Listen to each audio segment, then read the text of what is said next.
পরীক্ষার পর আমি কি ধরনের ব্যবস্থাপত্র দিয়ে থাকি?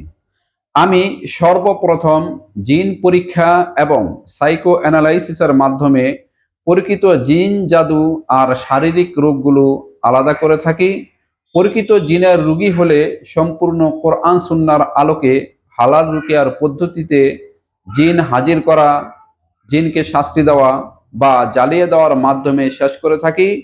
এই ক্ষেত্রে বিশেষভাবে উল্লেখ্য যে যদি জিনটি কারিন জিন হয় বা যে জিন কখনো শরীরের ভিতরে ঢোকে নাই, প্রবেশ করে নাই, সে জিন কিছুতে হাজির হবে না বা তাকে হাজির করা যাবে না।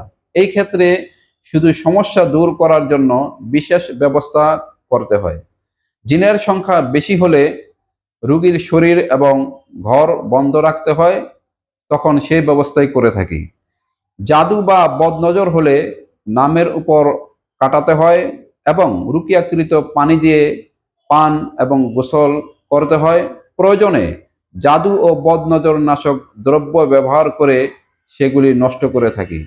জিন যদি জাদু করে থাকে তখন শরীর বন্ধ রাখার জন্য আমার আব্দুর রহমান জিনের বাতলানো আংটি খুবই উপকারী। অনেকে বলে থাকেন যে বহু পানি পড়া খেয়েছি, বহু পানি দিয়ে গোসল করেছি, তেল মালিশ করেছি, কিছুই হয়নি। আমি তাদেরকে বলবো যে ভাই, কবরস্থানের সমস্ত কবরগুলির নকশা একরকম মনে হয়, কিন্তু কবরবাসীর মর্যাদা কিন্তু আলাদা আলাদা। আলহামদুলিল্লাহ, এই অধম বান্দার কাছ থেকে বহু রুগী এমন রয়েছে যে একমাত্র আমার রুকিয়াকৃত পানি, যেটাকে আমি আবে হায়াত নাম দিয়েছি, এই পানির এক ডুব পানি খেয়ে বছরকে বছর আজও সুস্থ রয়েছেন। বহু পরিবার এমন রয়েছেন যারা তাদের শারীরিক রোগগুলোর ক্ষেত্রে প্যাথোলজিক্যাল টেস্ট বা শুধু টেস্টই করান হসপিটালে, বাকি সমস্ত চিকিৎসা করান আমার কাছ থেকে। জ্বর থেকে মাথা ব্যথা, ক্যান্সার থেকে প্যারালাইসিস, সব ধরনের চিকিৎসা আমার কাছ থেকে করে থাকেন এবং তারা আশা অনুরূপ ফল পেয়ে থাকেন। আর পরীক্ষা করে যদি শারীরিক বা মানসিক রোগ ধরা পড়ে, তাহলে সেটাকে আমি রুকিয়া, দোয়া এবং দাওয়া উভয়টির সমন্বয়ের মাধ্যমে সফলতার সাথে চিকিৎসা করে থাকি। একটি কথা ভালো করে স্মরণে রাখবেন, তা হচ্ছে জিন জাদু বদনজরগ্রস্ত পুরুষেরা প্রায় লিভার রোগে আক্রান্ত হয়ে পড়েন এবং মহিলারা জরায়ু রোগে আক্রান্ত হয়ে পড়েন। তাই জিন জাদু চিকিৎসার সাথে সাথে লিভার ও জরায়ু সংশোধনের ব্যবস্থা করতে হবে। আমি আমার চেম্বারে সেটারও ব্যবস্থা করে থাকি। আমার এখানে দক্ষ ডাক্তারের সাথে পরামর্শের ব্যবস্থা রয়েছে।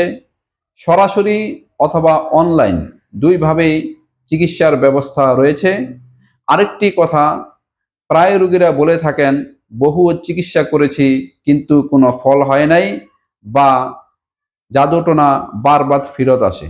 আসলে তাদেরকে বলবো, আসলে যখন সঠিকভাবে রোগ নির্ণয় না করা হয় অথবা জিনের ক্ষতি যদি কারেন্ট জিনের ক্ষতি হয় অথবা জিন যদি ডাইরেক্ট আসর না করে মারাত্মকভাবে জাদু করে থাকে, তখনই কিছুতেই কোনো ফল হতে চায় না। তখন উচ্চাঙ্গের চিকিৎসা, রুকিয়া এবং বিষনাশক চিকিৎসা করতে হয়। ইনশাল্লাহ যোগাযোগ করলে আরো পরিষ্কারভাবে বুঝতে পারবেন। আসসালামু আলাইকুম।